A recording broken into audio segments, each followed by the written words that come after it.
Beverly Rose Potts, born April 15, 1941, was an American girl from Cleveland, Ohio, who in 1951 became the subject of a famous missing persons case when she disappeared only a few blocks from her home, after attending a show in a nearby park. She has never been found and her disappearance remains unsolved. Disappearance blonde, blue-eyed Potts was described as a shy, quiet and responsible child, fascinated by the performing arts, who was due to enter the 5th grade in fall 1951. At the time she was living on Linnet Avenue with her parents Robert and Elizabeth Potts and her 22-year-old sister Anita. On August 24, she and her friend and neighbor Patsy Swing were given permission to see the Showagon, an annual summer children's performance event being held that evening in Halloran Park, less than a quarter of a mile from the girls' homes. This was a special treat, as the park was generally considered unsafe after dark, when large trees dimmed the surrounding streetlights. It was also frequented by the local vagrant population. The two girls initially went to the park on their bicycles around 7 p.m.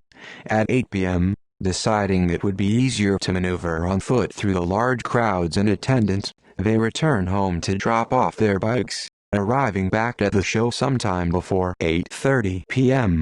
At about 8:45 p.m., Swing, who had promised to be home before dark, suggested they leave for home.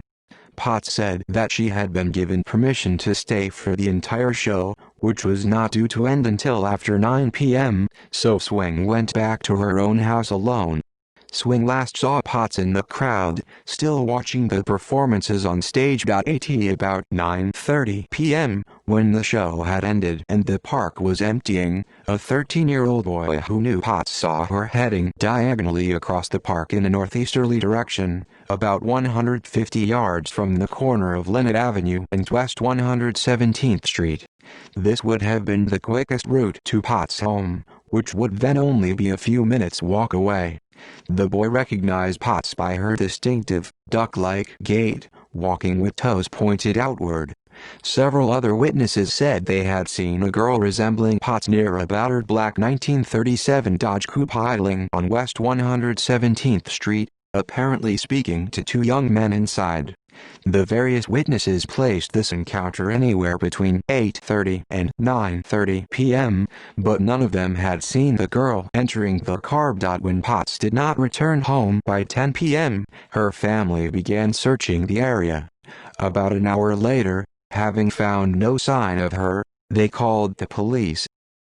The police immediately began a large-scale search of their own but were unable to find any trace of Potts. Even after several days' investigation including door-to-door canvassing of nearby neighborhoods, tracing suspicious cars, searching nearby vacant lots, and using a plane to survey open railway cars, police received and investigated thousands of telephone tips, which had been spurred by the extensive press coverage of the disappearance, but none provided any solid leads. Potts' family members were quickly cleared. Investigators determined that her home life had been stable and by all accounts happy, and there appeared to be no reason for her to have run away. Potts was known to be unusually shy, especially around males, and particularly cautious of strangers. Investigators theorized that she had most likely been enticed into a nearby house or car on her way home by someone she knew, perhaps with the promise of a babysitting job. Despite her youth, Potts was regularly hired as a sitter for neighborhood children or requested to run an errand. It was thought that Potts might have been killed by a neighbor and buried in or around one of the nearby houses on Linnet Avenue, and at least one search to that effect was carried out in 1973 in the basement of what by then was an auto body shop. However, no signs of Potts were found there or elsewhere, and no plausible local suspect has ever been uncovered. Shortly after her disappearance, a $1,500 reward equivalent to $14,775 in 2019 was offered by her father's union, AFL stagehands, for clues to her whereabouts. Several suspects emerged over the years, but none can be definitively linked to the case. In 1955, Harvey Lee Rush, a drifter and Cleveland native, told police in California that he had killed Potts after luring her to a nearby bridge with candy. However, he placed the murder in 1952, a year after Potts' actual disappearance.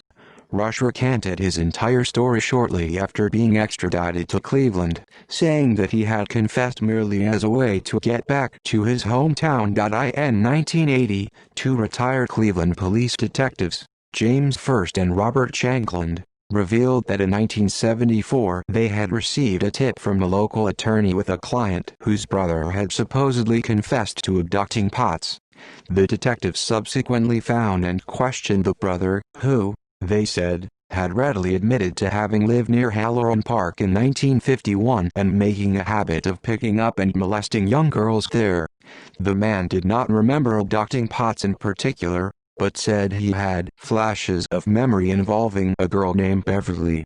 First and Shankland were convinced the man was guilty, but the county prosecutor's office refused to pursue the case, citing a lack of evidence. William Henry Redmond, an Ohio native and former carnival worker, was indicted in 1988 for the 1951 Pennsylvania murder of 8-year-old Jane Marie Althoff. While in prison, Redmond reportedly told a cellmate that he had killed 3 other young girls. When questioned about the Potts case in particular, Redmond refused to make a statement one way or the other. He was in the general area at the time of Potts' disappearance and had a record of child molestation convictions dating back to 1935. However, Potts would have been considerably older than his previous victims. In 1994, a letter was discovered under a carpet in a Cleveland house, written by a woman who claimed to have caught her husband disposing of Potts' body in their furnace. Upon being traced and questioned by police, the woman said that the allegation was false. She had written the letter solely as a revenge fantasy against her abusive husband. More letters were sent to reporter Brent Larkin of the Cleveland Plain Dealer beginning in 2000, purporting to be from an elderly and infirm man who claimed that he wanted to confess to molesting and murdering Potts before his imminent death. The anonymous author pledged to turn himself in on August 24, 2001, the 50th anniversary of Potts' disappearance, but shortly beforehand wrote again to say he had to enter a nursing home and would be unable to honor his promise or otherwise reveal himself. An extensive investigation failed to turn up any clues to the author's identity. Larkin now believes the letters to have been a hoax. Aftermath: the enduring mystery of Potts' apparently random disappearance and the extensive investigation quickly captured the imagination of the press and by extension the entire city, becoming notorious especially among parents fearful for their own children's safety. It has since become one of Cleveland's most well-known missing persons cases. Thayer Gallo Becker, author of Legendary Locals of Cleveland, says that it remains one of the most haunting and heartbreaking mysteries in Cleveland history. Potts' mother died in 1956, her demise reportedly hastened by heartbreak over her daughter's disappearance, and her father in 1970. Beverly's only sibling, Anita, continued to search for her until her own death in 2006. There is a memorial marker to Beverly situated next to the graves of her parents. See also List of people who disappeared. References. Further reading: Badel, James Jesson. Twilight of Innocence. The Disappearance of Beverly Potts, True Crime Series. Kent State University Press, 2005. ISBN 0873388364, 9780873388368. Cleveland.com article. External links: Beverly Potts at the Charlie Project, Beverly Potts at Find a Grave, Beverly Potts at Nemus, Beverly Potts at the Dell Network.